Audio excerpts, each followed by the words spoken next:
கொத்தமல்லி செடி வளர்க்கலாம் அப்படின்றத பார்க்க போகிறோம். அதுக்கு ஃபஸ்ட்டு நம்ம வரமல்லி எடுத்துக்கணும். வரமல்லி எடுத்து அதை நம்ம நல்லா 2ஆக இடித்து அது 2ஆக வந்த அப்புறம் ஒரு நாள் நைட்டு நல்லா ஊற வச்சுக்கணும்.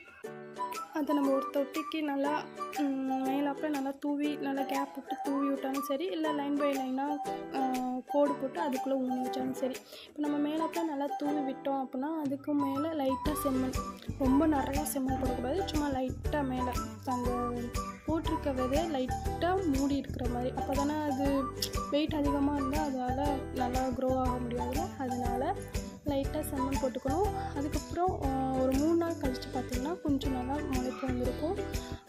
அதுலேயே இன்னும் 1 வாரம் கழித்து பார்த்தோம்னா லைட்டாக கொஞ்சம் லீவ்ஸ்லாம் வந்திருக்கும்.